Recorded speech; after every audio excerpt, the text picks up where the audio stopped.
Ciri-ciri makhluk hidup IPA kelas 7 semester 1 bab 2. Ciri-ciri makhluk hidup antara lain bernafas, bergerak, memerlukan nutrisi, ekskresi, tumbuh dan berkembang, bereproduksi, peka terhadap rangsangan, dan adaptasi. Baik, kita akan bahas satu persatu. Yang pertama, bernafas. Pernapasan yaitu menghirup udara untuk mengambil oksigen dari luar ke dalam tubuh dan mengeluarkan udara yang banyak mengandung karbon dioksida dari dalam tubuh. Oksigen digunakan untuk metabolisme, bereaksi dengan molekul organik, menghasilkan karbon dioksida dan air dan energi. Reaksinya adalah C6H12O6 ditambah 6O2 bereaksi menghasilkan 6CO2 ditambah 6H2O dan energi.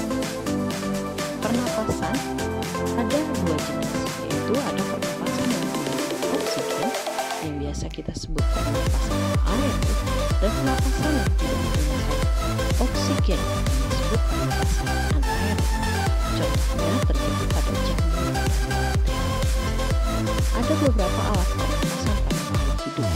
Pertama, cacing bernapas dengan seluruh permukaan kulitnya. Ikan bernapas dengan insang. Serangga bernapas dengan tracheum. Burung bernapas dengan paru-paru dan pundi-pundi udara. Manusia bernapas dengan paru-paru. Katak bernapas dengan paru-paru dan kulit. Tumbuhan bernapas dengan stomata, lentisel, dan rambut akar. Ciri makhluk hidup yang kedua adalah bergerak. Bergerak ada dua jenis.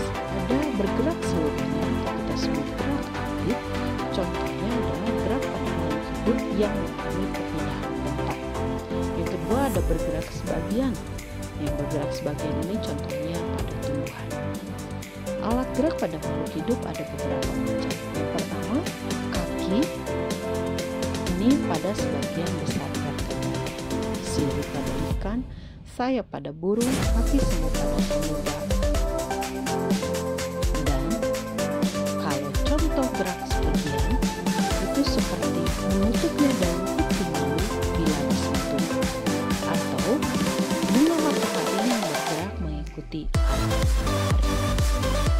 Ciri makhluk hidup yang ketiga adalah membutuhkan nutrisi. Dilihat dari bagaimana makhluk hidup mampu menyediakan makanannya, makhluk hidup dibagi menjadi dua. Ada makhluk hidup heterotrof, yaitu makhluk hidup yang tidak dapat menghasilkan makanan sendiri, tetapi bergantung pada makhluk hidup lain. Contohnya manusia dan hewan. Berbeda dengan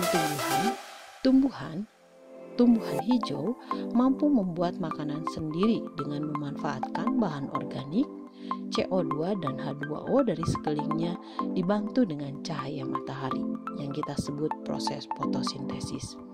Nah, makhluk hidup yang dapat membentuk atau membuat makanan sendiri kita sebut autotron.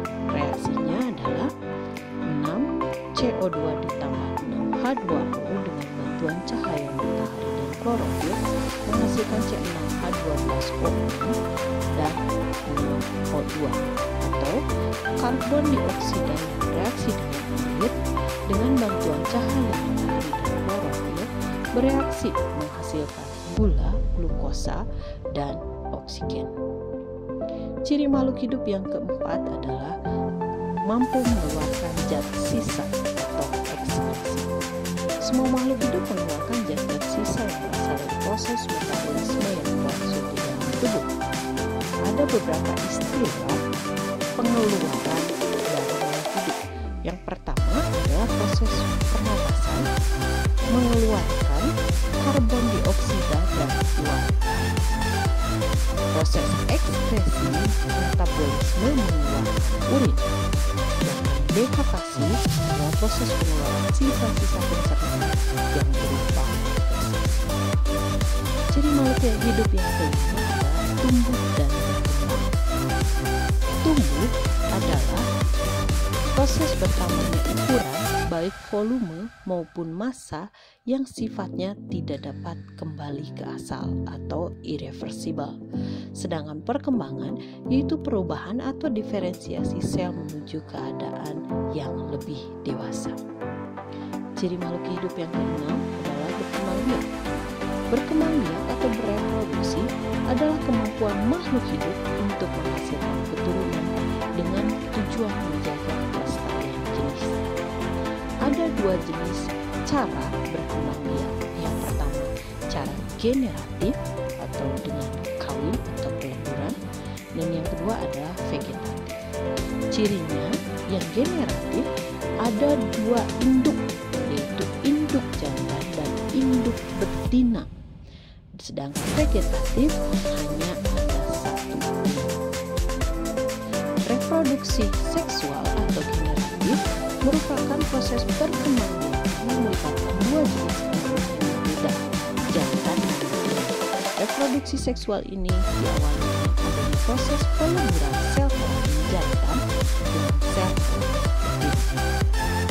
Yang kedua, reproduksi aseksual atau vegetatif merupakan proses perkembangbiakan yang dilakukan tanpa keterlibatan individu lain. Pada proses aseksual ini, individu tunggal mampu menghasilkan sejumlah individu. Beberapa contoh di antara dalam reproduksi aseksual seperti pembelahan sel, fragmentasi, dan tunas. Berikut contoh reproduksi aseksual pada cacing planaria. Setiap fragmen akan tumbuh menjadi individu baru. Ciri makhluk hidup yang ketujuh adalah peka terhadap rangsangan yang biasa kita sebut iritabilitas. Peka terhadap rangsangan adalah kemampuan makhluk hidup untuk memberikan tanggapan atau respons terhadap stimulus yang diterima dari lingkungan. Pada hewan dan manusia, alat penerima respons stimulus itu berupa alat indera. Alat indera merupakan alat tubuh yang peka terhadap rangsangan. Ada 5 indera pada manusia yang kita sebut panca indera. Yang pertama, mata untuk melihat, telinga untuk mendengar, kulit untuk meraba, lidah untuk merasa, dan hidung untuk membaui. Dan yang kedelapan, ciri makhluk hidup adalah adaptasi. Adaptasi adalah kemampuan makhluk hidup untuk menyesuaikan diri terhadap perubahan yang terjadi dalam lingkungan. Adaptasi morfologi merupakan penyesuaian bentuk tubuh terhadap lingkungan. Contohnya, pada tumbuhan eceng gondok, agar dapat mengambang di permukaan air, bagian tubuhnya sangat didominasi oleh parenkim udara. Dan bebek mempunyai sekut agar mampu berenang dan juga berdiri di atas lumpur saat bencana. Demikian penjelasan mengenai ciri-ciri makhluk hidup. Semoga dipahami dan dimengerti. Sampai ketemu lagi.